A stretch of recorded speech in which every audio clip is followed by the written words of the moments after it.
Hello students, good evening to all of you. Welcome to my channel Ritu NCERT classes. बच्चों, हम लोगों ने पिछली क्लासेस में एपी को पढ़ा था। किसको पढ़ा था? एपी को। एपी का मतलब क्या था? Arithmetic progression. ठीक, आज हम लोग उसी टॉपिक से जुड़ा हुआ सेकेंड टॉपिक लेते हैं, वो है जियोमेट्रिक प्रोग्रेशन, जिसको हम लोग शॉर्ट में जीपी बोलते हैं। ठीक, इसका जो फुल फॉर्म होगा वो क्या होता है? Geometric progression. और हिंदी फॉर्म क्या होगा? हिंदी होता है गुणोत्तर श्रेणी। ठीक, वो क्या थी? समांतर श्रेणी थी। समांतर श्रेणी का मतलब क्या था? समान अंतर। जैसे 2, 4, 6, इनके बीच में 2-2 की गैपिंग आ रही है। 2 पे 2 जोड़ा तो 4 आया, 4 में 2 जोड़ा तो 6 आया, 6 में 2 जोड़ा तो 8 आया। ठीक, समान अंतर। ठीक, तो वही क्या थी? वो समांतर श्रेणी थी। ये कौन सी श्रेणी है? समांतर श्रेणी, क्योंकि इनके बीच में समान अंतर है। ठीक, 2 का, यहाँ पर भी +2 का, यहाँ पर भी +2 का, और यहाँ पर भी क्या हो जाएगा? +2 का। तो ये सीरीज जो है वो कैसी है? एपी की सीरीज है, अर्थमेटिक प्रोग्रेशन की सीरीज है, या समांतर श्रेणी की सीरीज है। ठीक, अब ये वाली सीरीज कौन सी है? ये सीरीज जो है ये हमारी जियोमेट्रिक की है। कैसे? जैसे कि हमारा लिखा 2, 4, 8, 16, और यहाँ पे क्या आ गया? 256 डैश डैश करके। ठीक, तो क्या है कि ये अगर हम इसके बीच में एक बार कर भी लेते हैं तो 2 2 जा 4 हो गया। क्या 4 2 जा 8 होता है? 4 में अगर हम 4 2 जा तो 8 होता है। अगर हम 4 में +2 कर देते हैं, क्या 8 आएगा? +2 करने पर 8 थोड़ी आएगा, यहाँ पर तो 6 आएगा।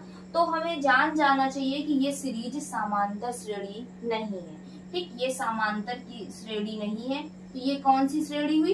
ये गुणोत्तर श्रेणी, क्योंकि इसमें मल्टीप्लाई किसका हो रहा है? 2 का। इसमें भी मल्टीप्लाई किसका हो रहा है? 2 का। इसमें भी मल्टीप्लाई किसका होगा? 2 का।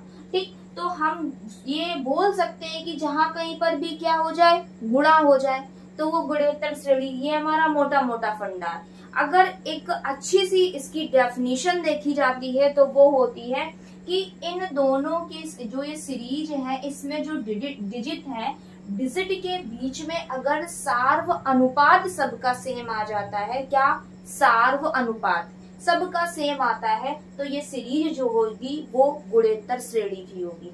ठीक, अब बात आती है कि सार्व अनुपात क्या होता है? सार्व अनुपात होता है, इसको हम लोग आर से डिनोट करते हैं। ये लिखा हुआ है हमारा स्मॉल आर।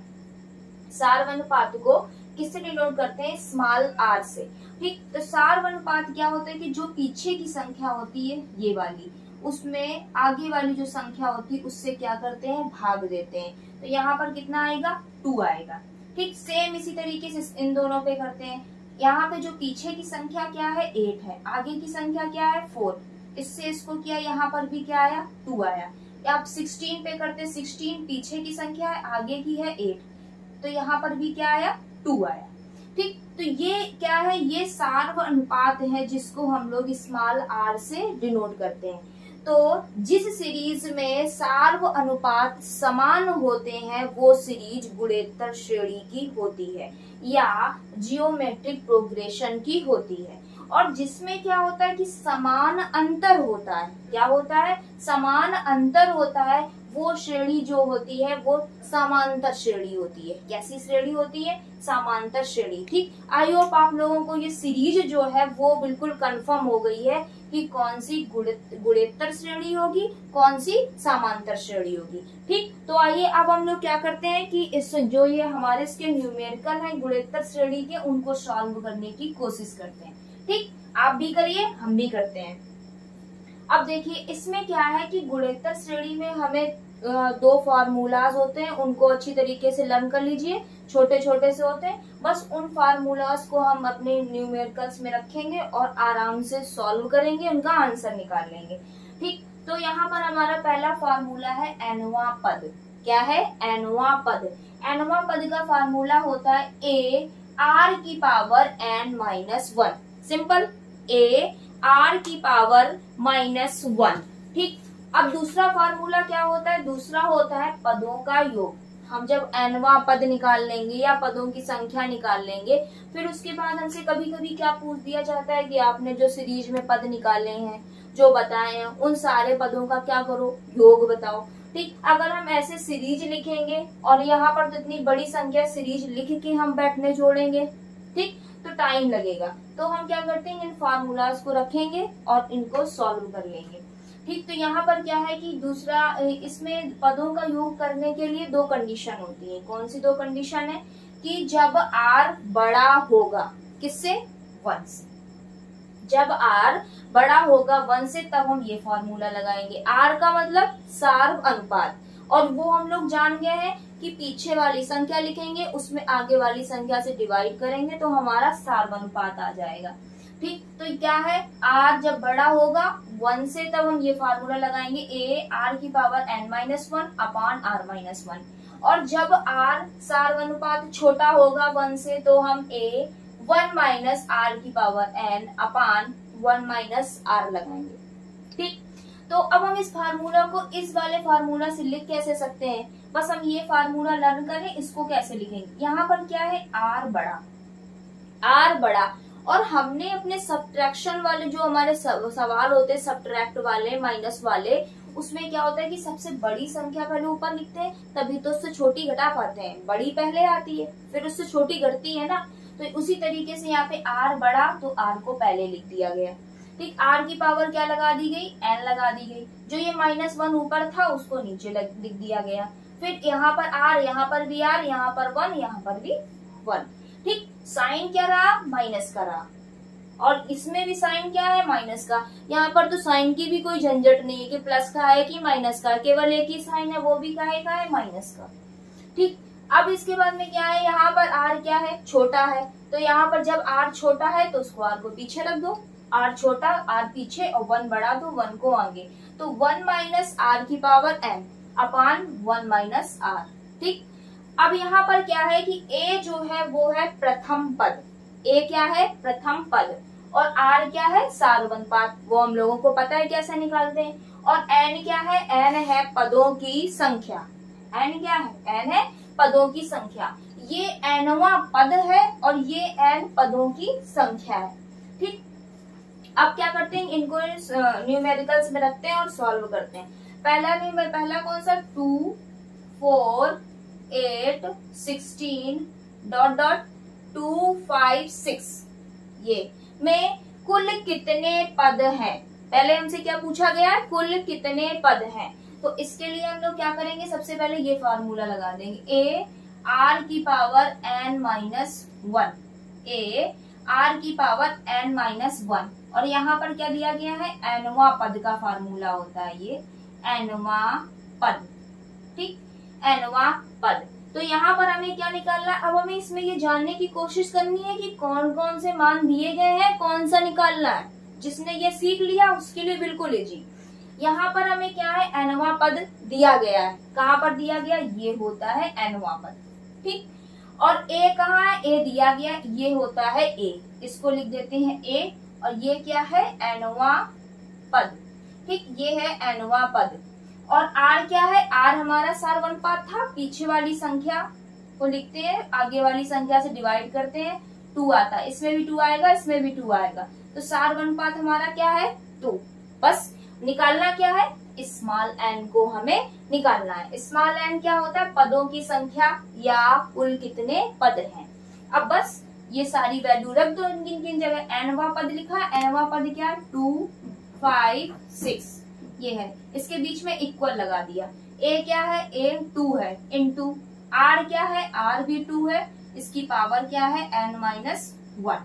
अब क्या करेंगे, ये 2 यहाँ पर किसमें, मल्टीप्लाई में, इस तरफ जाएगा, डिवाइड पे हो जाएगा, तो यहाँ पे क्या रहेगा, 2 1 जा 2, 2 2 जा 4, 2 8 जा 16। इस वाले 2 से इस 2 5 6 को हमने कट कर दिया या डिवाइड कर दिया, बातें की होती है। तो यहाँ पर क्या आया, 1 2 8, यहाँ पर क्या आया, यहाँ पर आया 2n-1। ठीक, 2n-1। अब क्या करेंगे कि इस 1 2 8 को 2 के फॉर्म में तोड़ेंगे। ठीक, किसमें तोड़ेंगे, 2 के फॉर्म में इसको तोड़ेंगे। तो यहाँ पर क्या आ जाएगा, 2, यहाँ पर आ जाएगा 2 और n-1। ठीक, तो यहाँ पर आ जाएगा 2 की पावर 6 में टूटेगा, किस में टूटेगा, अब 2 की पावर 6 में। अब ये कैसे टूटेगा, तो सबसे पहले यहाँ पे क्या कर लेंगे, इसको ऐसे लिख देते हैं, 2 6 जा 12, 2 4 जा 8, 2 3 जा 6, 2 2 जा 4, यहाँ पे क्या आ जाएगा 16, यहाँ पे आ जाएगा 8, यहाँ पे आ जाएगा 4, यहाँ पे आ जाएगा 2 और यहाँ पे आ जाएगा 1। हमने इसके क्या किया, फैक्टर किए। फैक्टर करने पर अब देखते हैं 1 2 3 4 5 6 और 7 बार जा रहा है। ठीक, कितने बार कट रहा है ये, 7 बार। तो हमने यहाँ पर क्या लिख देंगे, यहाँ पर लिख देंगे हम 7। 2 6 जा 12, 2 4 जा 8, 2 3 जा 6, ये 2 यहाँ पे 16 और 8 4 और 2 और 1। ठीक, कितने बार गया ये, 1 2 3 4 5 6 7 बार लिख दिया। तो यहाँ पर ये 2 और ये 2 क्या हो गया, कैंसिल हो गया। अब जो इसकी घात थी इसकी घात थी, दोनों को इक्वल पे ले आओ, n-1। अब यहाँ पर ये माइनस में है, इस तरफ आएगा प्लस में, तो n का मान क्या आ गया, 8 आ गया। n का मान 8, मतलब कुल कितने पद हैं, तो हम बता देंगे कितने पद हैं, 8 पद है। कुल कितने पद हैं, तो हमने बता दिया कितने पद हैं, 8 पद है। अब इसके बाद में हम लोग क्या करते हैं कि हमारा नेक्स्ट है कि इसका योग भी ज्ञात करो, इसका योग भी बताना है। तो हम क्या करेंगे, अब हम देखेंगे योग बताने के लिए कंडीशन कौन सी फॉलो होगी, r जो है वो बड़ा है, मतलब सार अनुपात 1 से क्या है, बड़ा है। यहाँ पर सार अनुपात हमारा 2 आया और 1 से क्या है, ये बड़ा है, तो हम किस फार्मूले को लगाएंगे, इसको लगाएंगे, a r की पावर n-1। ठीक, तो a का मान कितना आया, a का मान हमारा है 2, तो हमने 2 लिख दिया। और r का मान कितना है, r का मान भी क्या है 2 की पावर n। अब देखो यहाँ से हमें n का मान पता चल गया, n का मान पता चल गया, यहाँ पर हमने 8 लिख दिया और -1। ठीक, तो यहाँ पर 2। अब जो 2 है, 2 को हम क्या करेंगे कि 8 बार जब मल्टीप्लाई करेंगे तो इसका मान कितना आएगा। जब हम 2 को 8 बार मल्टीप्लाई करते हैं तो 2 5 6 आता है और -1 कितने पे आता है, 2 5 6 आएगा। ठीक, ना पता हो तो ऐसे ऐसे 8 बार इसको लिखो, 8 बार, और बस इसका फिर क्या कर दो, सारे का मल्टीप्लाई कर दो, जैसे एलसीएम में करते हैं, 1 2 3 4 5 6 7 8। जब इन सबका मल्टीप्लाई करेंगे तो 2 5 6 आएगा। तो यहाँ पर हम क्या करेंगे, 2 लिख देंगे। जब 2 5 6 में हम 1 कम करेंगे तो क्या आ जाएगा, 2 5 5 आ जाएगा। इसका मल्टीप्लाई कर देंगे, 2 5 जा 10 1, 2 5 जा 10 और 1 क्या हो जाएगा 11 की 1, 2 2 जा 4 1 5। इसका आंसर क्या आ जाएगा 510। ठीक, तो 2 4 8 16 डॉट डॉट में कुल कितने पद है, 8 पद है। इनके पदों का योग क्या है, इनके पदों का योग 510। ठीक, आई होप आप लोगों को ये समझ में आया होगा, कुछ नहीं है, बिल्कुल सिंपल सा।